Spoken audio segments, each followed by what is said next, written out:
6장 9절에서 13절 말씀입니다. 그 중에서 6장 11절에서 13절 말씀 읽겠습니다. 6장 11절에서 13절 말씀 읽겠습니다.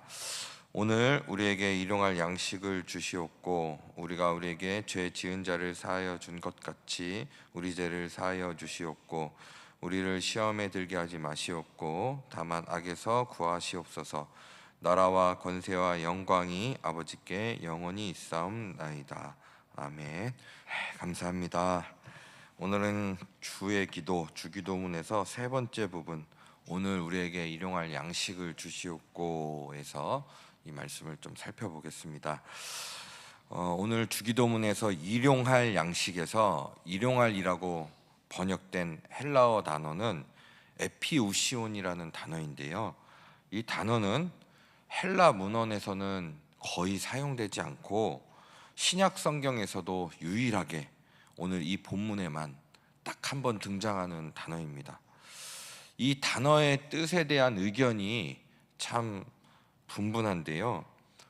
이제 대체로 세 가지 뜻을 가졌다고 학자들은 해석합니다. 먼저는 오늘을 위한 또는 내일을 위한이라는 뜻으로 해석할 수 있습니다. 또 그런가 보면 시간보다 양을 의미하는 것으로 보기도 합니다. 또 하루에 필요한 만큼 또는 충분한 만큼을 뜻한다고 해석하기도 합니다. 모두 다 이 세 가지 모두 다 일리가 있다고 봅니다. 이 무엇보다 이 단어의 뜻은 하나님이 이스라엘 백성들이 만나를 내려주신 사건을 배경으로 이해할 필요가 있습니다. 출애굽기 16장 4절에 보면요, 그때에 여호와께서 모세에게 이르시되 보라 내가 너희를 위하여 하늘에서 양식을 비같이 내리리니 백성이 나가서 일용할 것을 날마다 거둘 것이라. 이같이 하여 그들이 내 율법을 준행하나 아니하나 내가 시험하리라. 이렇게 말씀하셨습니다. 하나님은 백성들이 일용할 것을 날마다 거둘 것이라고 말씀하셨고요, 만나를 반드시 하루에 필요한 양만 거두게 하셨습니다. 그리고 이스라엘 백성들이 욕심을 내서 이틀치 사흘치 분량을 수고스럽게 걷어서 쟁여두었을 때는 모두 다 이게 썩어버려졌습니다. 그들이 그렇게 욕심을 낸 이유가 무엇일까요? 바로 미래에 대한 염려 때문이었습니다. 그 불안의 원인은 하나님을 신뢰하지 못하는 그런 불신앙에서 시작된 것입니다. 내일도 모레도 하나님이 신실하게 공급해 주지 않는다는 그런 불신앙인 것입니다. 철저하게 하나님을 신뢰하지 못했죠. 그들의 모습은 또한 우리의 모습일 수도 있습니다. 미래를 위해 저축하는 것 자체가 나쁘다고 볼 수 없죠. 그러나 저축이 쌓이는 만큼 하나님을 덜 의지하게 된다면, 만약에 그것 때문에 하나님을 신뢰하지 못하게 되고 그것을 더 신뢰하게 된다면 그것이 이제 문제가 되는 것입니다. 우리는 하나님보다는 자신이 쌓아놓은 것에서 그래서 미래에 대해 안심하고 평안을 느끼는 경우가 종종 있습니다. 미래를 위해 최대한 많이 확보하고 쌓아놓아야 불안하지 않은 것입니다. 그것은 결국 하나님이 오늘뿐만 아니라 내일도 우리에게 채워주지 못한다는, 공급해주지 못한다는 것을 신뢰하지 못하는 곳에서 오는 불안입니다. 그래서 우리는 필요 이상으로 많은 것을 쌓고 비책해 놓으려고 합니다. 근데 결국 그것이 다 썩어져 없어버릴 것인데 말입니다. 많은 사람들이 요즘 100세 시대를 앞두고 노후 대비에 몰두한 나머지 사후 대비에는 전혀 대비를 못하고 있는 것 같습니다. 하지만 우리는 기억해야 합니다. 우리 인생은 아침 안개와 같고 우리가 언제 죽을지 아무도 모릅니다. 노후 대비보다 하나님 나라를 위한 대비가 더욱 시급합니다. 노후 대비가 필요 없다는 것이 아니라 어느 것이 더 우리에게 시급하고 중요한 것이냐, 이 문제입니다. 그런 의미에서 우리가 보통 하나님 나라, 이 사후 대비보다는 노후 대비를 많이 하는 경향이 있어서 거기에 온전히 몰두하는 것 같아서 이런 말씀을 드리는 것입니다.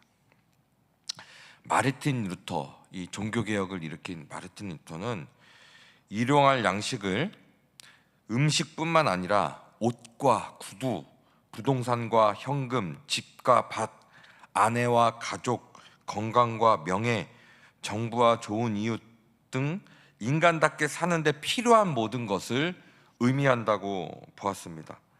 그리고 많은 그리스도인과 설교자들이 이 루터의 해석을 좋아합니다. 물론 일리는 있는 해석입니다.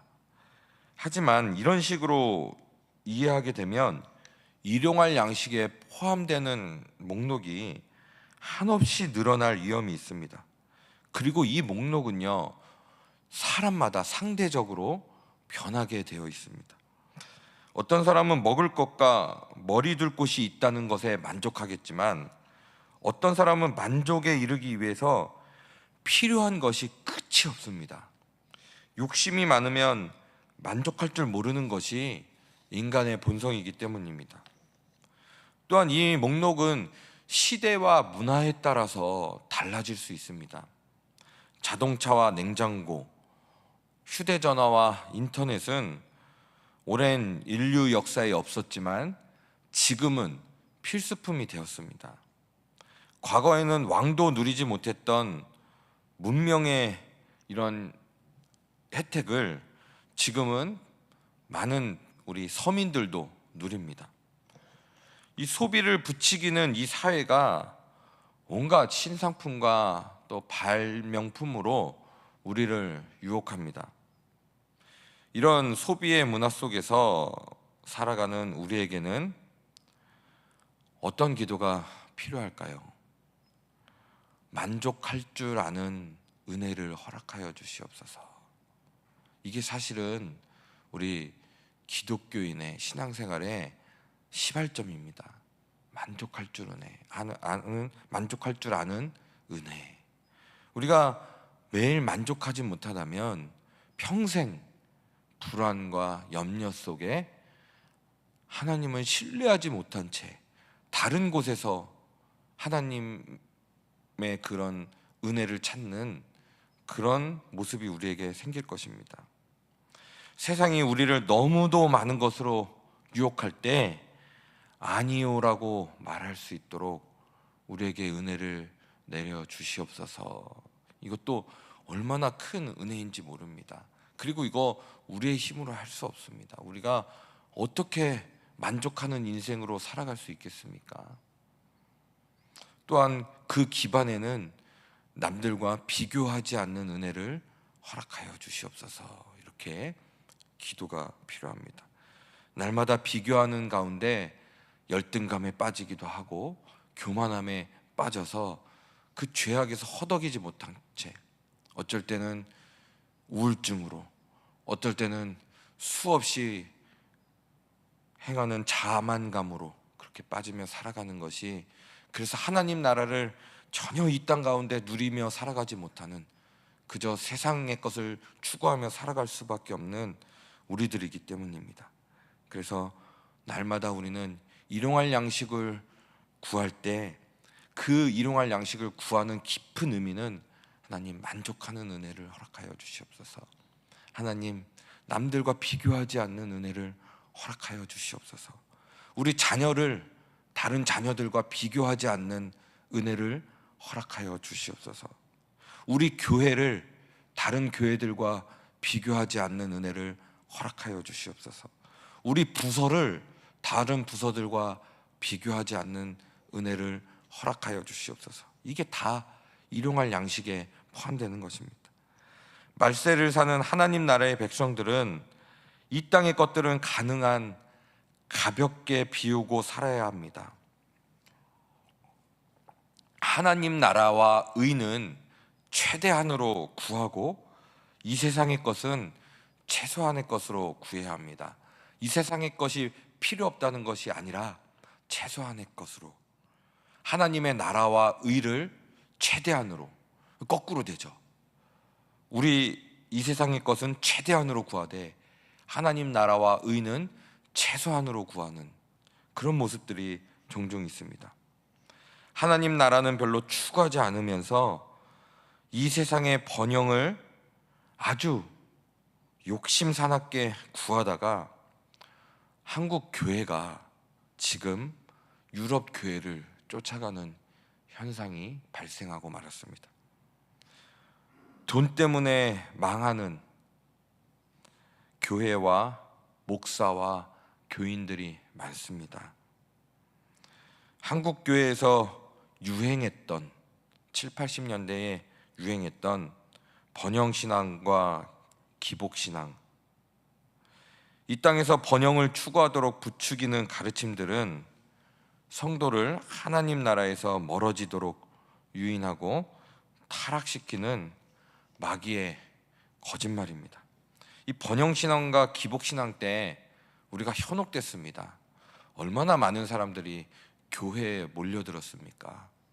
하지만 어느 정도 번영을 갖추자 교회를 멀리하고 교회를 출석하지 않으며 오히려 그때 여행을 다니고, 하지만 또 반대로 번영이 되지 않은 사람들은 오히려 시험 들어서 떠나고, 신앙의 목적이 오직 번영이었기 때문입니다. 하지만 그때 제대로 하나님 나라와 의, 십자가의 도를 정확하게 전했다면 이 번영보다 이 성경에서 말하는 이 핵심의 가치에 대해서 전했다면 물론 성도는 더 늘어나지 않았을 수도 있습니다. 하지만 교회가 서점으로 변하거나 술집으로 변하거나 이슬람 사원으로 변하는 모습은 막을 수 있지 않았을까요? 그러나 한국 교회도 지금 서서히 이렇게 유럽 교회들의 뒤를 이어가고 있는 것 있습니다. 번영한 사람은 번영한 사람대로, 또 번영이 이루어지지 않은 사람은 이루어지지 않은 대로 그렇게 교회를 떠나는 일이 이렇게 발생하고 있습니다. 성경에서 말하는 진정한 번영이란 무엇이겠습니까? 바로 하나님 나라와 선한 일을 위해 가난하고 소외된 자들을 위해 가진 것을 흘려 보내는 것입니다. 십자가의 길을 걷는 것이 바로 이렇게 구제로 나타납니다. 누가복음에 보면 하나님 나라를 위하여 상급을 쌓는데, 보물을 쌓는데 그것은 바로 구제로 그렇게 나타나는 것임을 보여주고 있습니다. 이 땅에서 생존하기 위한 최소한의 것 외에 가진 것을 흘려보내는 것이 진정한 하나님 나라의 번영입니다. 세상 나라는 쌓는 것이죠. 쌓고 그래서 거기서 안정감을 누리고 거기서 최대한의 행복을 누리려고 하는 것이 세상 나라라면, 하나님 나라라면 우리에게 이러한 물질의 복, 그 다음에 건강의 복, 여러 가지 복을 허락하셨다면 그것을 흘려보내는 것, 이것이 진정한 번영이고 하나님 나라입니다. 물질적으로 풍족하면서도 흘려보내지 않으면 사실 영혼과 인격이 부패하는 경우가 발생합니다. 물질과 돈에 대한 욕심이 하나님과 그 나라에 대한 갈망을 사라지게 하고요, 기도의 영을 죽이기도 합니다. 기도의 자리에 잘 나오지 않아요. 하나님 나라에서 오히려 빈곤한 사람이 됩니다. 역설이죠. 이 땅에서는 부유한데 하나님 나라에서 빈곤한 사람이 되는, 요한계시록에서 7 교회에게 보내는 편지에 네가 부한 자 같은데 실상은 가난하도다, 이렇게 말하지 않습니까? 라오디게아 교회가 얼마나 부한 교회 같이 보였습니까? 하지만 예수님의 평가는 실상은 가난하도다. 그 부함을 가지고 쌓고 자신의 행복만을 위해서, 자기의 교회만을 위해서 쌓고 하다가 예수님께서 너희는 실상은 가난한 교회야, 이렇게 말합니다. 하나님 나라 백성들은 이 세상의 것에 매이지 않고 하나님 나라 안에서 부유한 사람이 되어야 합니다. 그럴 때 비로소 우리는 하나님 나라의 복락으로 충만해질 것입니다. 여러분, 우리가 하나님 나라를 산다, 하나님 나라를 누린다, 이런 말을 많이 하는데요, 이것이 사실 실질적으로 하나님 나라를 사는 것입니다. 역설적으로 살아가는, 그럴 때 참된 부유함을 누리는, 그것이 바로 하나님 나라 백성의 삶입니다.